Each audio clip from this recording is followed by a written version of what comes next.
Tropical Typhoon, Chairman TV. Weather update. Helping homeless people. Please subscribe.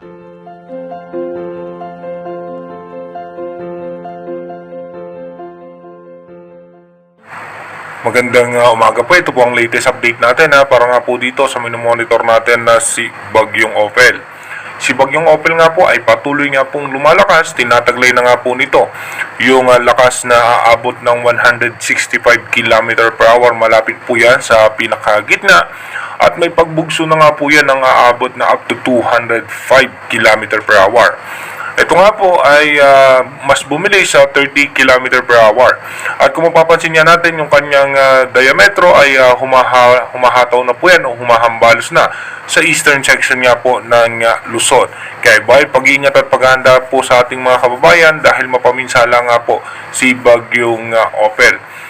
Nakataas na rin po mga storm wind signal number 3. Dito nga po itinaas ng storm wind signal number 3 ng Bagong Pag-asa DOST sa may northeastern portion ng mainland Cagayan, sa may Santa Ana, Gonzaga, and southeastern portion ng Babuyan Island.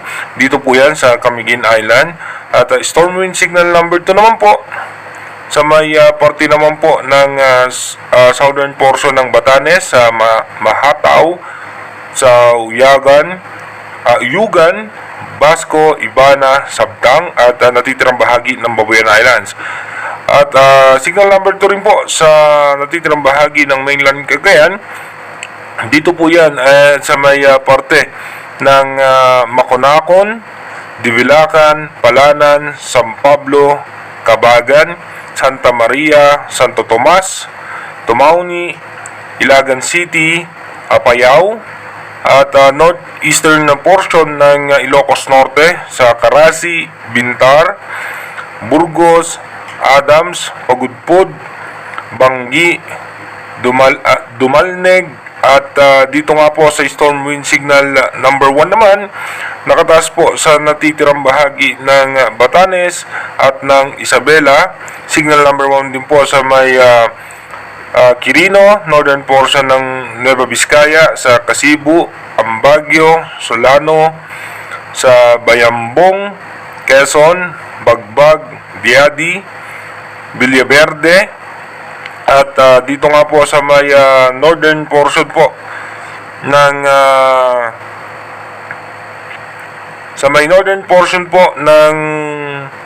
Kalinga, Abra, Mountain Province, Ifugao, at natitirang bahagi ng Ilocos Norte ay nakasailalim din sa signal number 1. Dito po yan sa may parte po ng Sinait, Cabugao, San Juan, San Ildefonso, Magsinghal, Santo Domingo, Bantay, San Vicente, City of Bigan, Kawayan, Santa Catalina, at dito po sa may Santa Nagbukel, Narbacan, and northern portion ng Aurora, Dilasag, Kasiguran, at dito nga po sa Dinalungan and Dipakulaw. Yan po ang mga nakataas na storm wind signal na inilabas nga po ng Bagong Pag-asa DOST.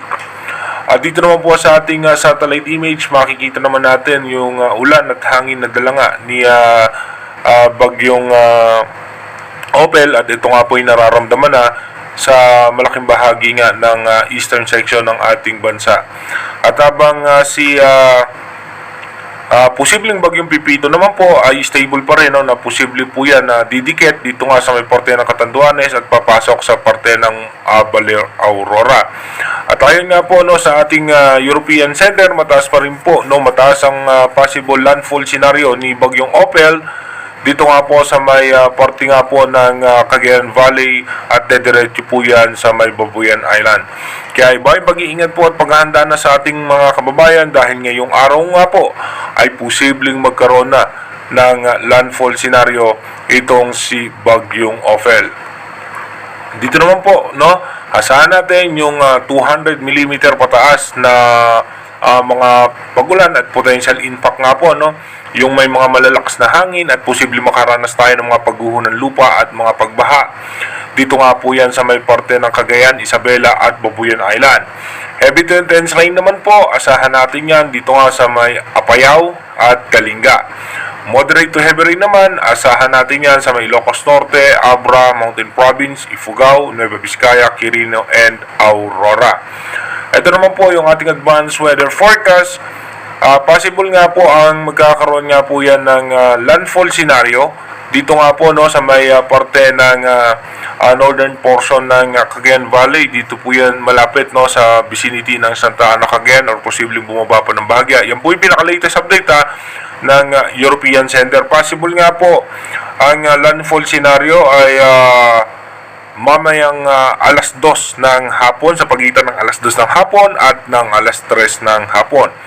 At pagkatapos po niyan, diretso po yan dito nga po sa may Babuyan Island, sa coastal water ng Babuyan Island ng gabi.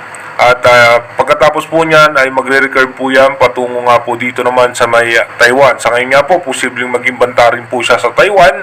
At yun naman po no, yung posibleng pagpasok ni posibleng bagyong Pipito, at ito nga po ay banta dito naman sa may parte ng Catanduanes. No, bilang isang typhoon category, aabot din po ito ng category 4 ayon po sa European Center. At iba yung paghahanda na rin po sa mga kababayan natin sa may parte ng Catanduanes, dahil dadaanan po tayo ng kanyang diametro. Hindi man yung pinakasentro niya, yung kanyang diametro ay dadaan sa ating lugar. At dediretso naman po yan sa may parte ng Aurora, at magiging exit point po niyan as of now sa pinaka-latest update dito po sa may parte ng La Union or ng angat ng bahagya ng Ilocos Sur. Kung mapapansin natin, si posibleng bagyong Pipito ay pabago-bago pa rin po ng kanyang direction, dahil nga malayo pa po yan, dahil dumidepende nga po tayo sa high pressure area na umiiral sa parte ng China at yung possible na northeast monsoon o yung amihan. Sa ngayon nga po, yung mga posibleng daanan ni bagyong Opel, sana po ay nakaready na tayo, at lahat po sana ng ating mga local government ay ready na sa pagdaan ni bagyong Opel. Mag-iingat po tayo palagi. God bless po sa ating lahat.